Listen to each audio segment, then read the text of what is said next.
Assalamualaikum warahmatullahi wabarakatuh. Nama saya Gani Rosi Daryanto, NPM 217440111. Di sini saya akan menjelaskan materi tentang peristiwa Tanjung Priok. Peristiwa Tanjung Priok adalah peristiwa kerusuhan yang terjadi pada 12 September 1984 di Tanjung Priok, Jakarta, Indonesia, yang mengakibatkan sejumlah korban tewas dan luka-luka serta sejumlah gedung rusak terbakar. Sekelompok massa melakukan defil sambil merusak sejumlah gedung dan akhirnya bentrok dengan aparat yang kemudian menembaki mereka. Sedikitnya mungkin ada 9 orang tewas terbakar dalam kerusuhan tersebut dan 24 orang tewas oleh tindakan aparat. Tanggal 10 September 1984, Sersan Hermanu, seorang anggota Bintara Pembina desa tiba di Masjid As-Sadah di Tanjung Priok, Jakarta Utara, dan mengatakan kepada pengurusnya Amir Biki untuk menghapus brosur dan spanduk yang mengkritik pemerintah. Biki menolak permintaan ini, lantas Hermanu memindahkannya sendiri. Saat melakukannya, dia dilaporkan memasuki area sholat masjid tanpa melepas sepatunya. Sebuah pelanggaran serius terhadap attitude masjid. Sebagai tanggapan warga setempat yang dipimpin oleh pengurus masjid Saifuddin Rambe dan Sofwan Sulaiman membakar motornya dan menyerang Hermanu saat dia sedang berbicara dengan petugas lain. Keduanya kemudian menangkap Rambe dan Sulaiman serta pengurus lain, Ahmad Syakhi, dan seorang pria pengangguran bernama Muhammad Nur. Insiden 2 hari pasca penangkapan, ulama Islam Abdul Qadir Jailani memberikan sebuah khutbah menentang asas tunggal Pancasila di Masjid Alaihissalam Saddah. Setelah itu, Biki memimpin sebuah demonstrasi ke kantor Kodim Jakarta Utara, di mana keempat tahanan tersebut ditahan. Seiring waktu berjalan, massa kelompok tersebut meningkat dengan perkiraan berkisar antara 1.500 sampai beberapa ribu orang. Protes dan kerusuhan tidak berhasil menuntut pembebasan tahanan tersebut. Sekitar pukul 11 malam waktu setempat, para pemprotes mengepung komando militer. Personel militer dari Batalion Artileri Pertahanan Udara ke-6 menembaki para pemprotes. Sekitar tengah malam, saksi mata melihat Komando Militer Jakarta Tri Sutrisno dan Kepala Angkatan Bersenjata LB Mordani yang mengawasi pemindahan korban. Mayat-mayat tersebut dimasukkan ke dalam truk militer dan dikuburkan di kuburan yang tidak bertanda. Sementara yang terluka dikirim ke rumah sakit militer Gatot Soebroto.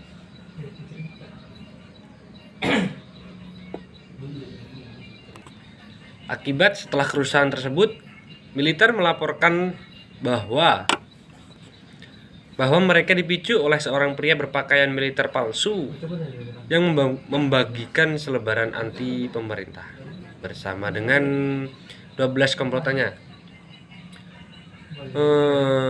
Dilaporkan dari orang yang ditahan, Jenderal Hartono Rekso Darsono ditangkap karena diduga menghasut kerusuhan tersebut. Mungkin setelah menjalani persidangan 4 bulan, dia divonis bersalah. Dia akhirnya dibebaskan pada bulan September 1990. Setelah menjalani hukuman penjara 5 tahun,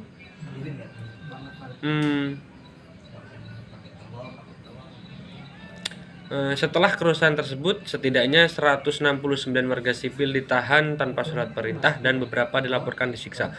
Para pemimpin ditangkap dan diadili karena tuduhan subversif.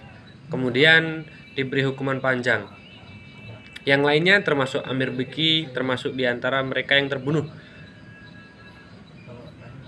Laporan awal menyebutkan 20 orang tewas. Catatan resmi saat ini memberikan total 24 korban tewas dan 54 terluka, termasuk militer.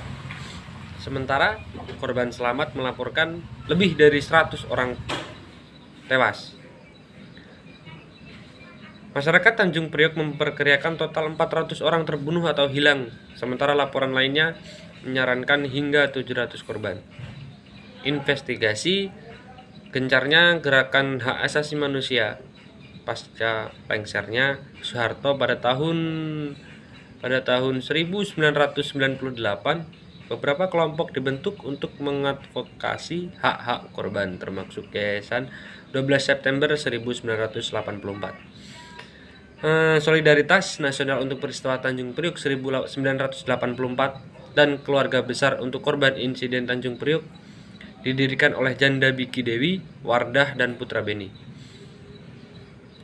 Kelompok-kelompok ini mendorong Dewan Perwakilan Rakyat dan Komnas HAM untuk menyelidiki lebih lanjut tragedi tersebut di Dewan Perwakilan Rakyat perwakilan A.M. Fatma dan Abdul Qadir Jailani yang pernah ditangkap setelah tragedi tersebut mendesak penyelidikan lebih lanjut. Pada tahun 1999 Komnas HAM sepakat untuk menyelidiki insiden tersebut, membentuk komisi investigasi dan memperiksaan pelanggaran HAM di Tanjung Priok KP3T. KP3T terutama terdiri dari tokoh politik dari rezim sebelumnya, termasuk mantan Jaksa Agung Joko Sugianto. Laporan yang dihasilkan yang dirilis pada awal Juni 2000 menemukan bahwa tidak ada pembantaian sistematis dalam insiden tersebut. Ini tidak diterima dengan baik oleh masyarakat umum. Sedangkan pada tanggal 23 Juni 2000 sekitar 300 anggota Front Pembela Islam FPI menyerang markas Komnas HAM saat mengenakan pakaian Islami dan sal hijau. Mereka memecahkan jendela dengan batu dan batang rotan, melebihi jumlah dan banyak pasukan keamanan.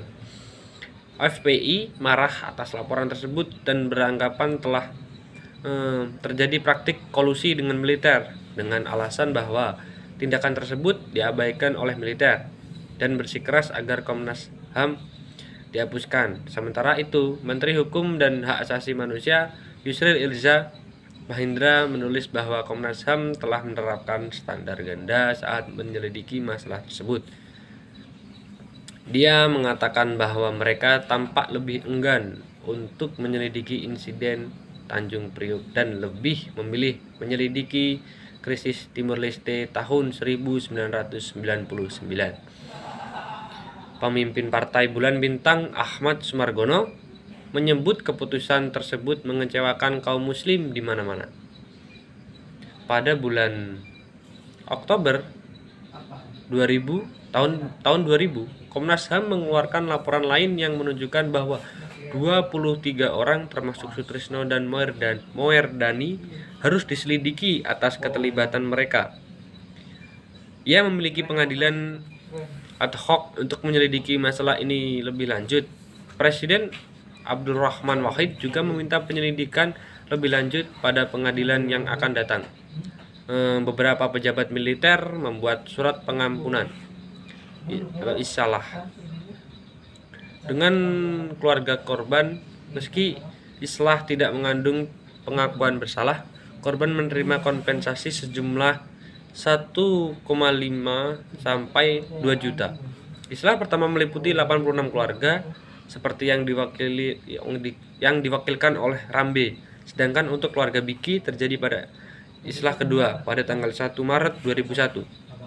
Sejumlah islah telah dibuat. Hasil islah tersebut, beberapa korban atau keluarga mereka menyarankan kepada penyidik M.A. Rasman bahwa tuntutan harus dijatuhkan. Investigasi baru berlanjut pada bulan Juli 2003. Mungkin itu saja yang dapat saya sampaikan. Dan tanggapan saya mengenai peristiwa tersebut yaitu mungkin pemerintah harus kayak apa ya, memperhatikan hak asasi manusia dan memperkuat hak asasi manusia terutama kepada masyarakat Indonesia agar kejadian tersebut tidak terulang di tahun-tahun ke depan atau tahun sekarang. Terima kasih. Wassalamualaikum warahmatullahi wabarakatuh.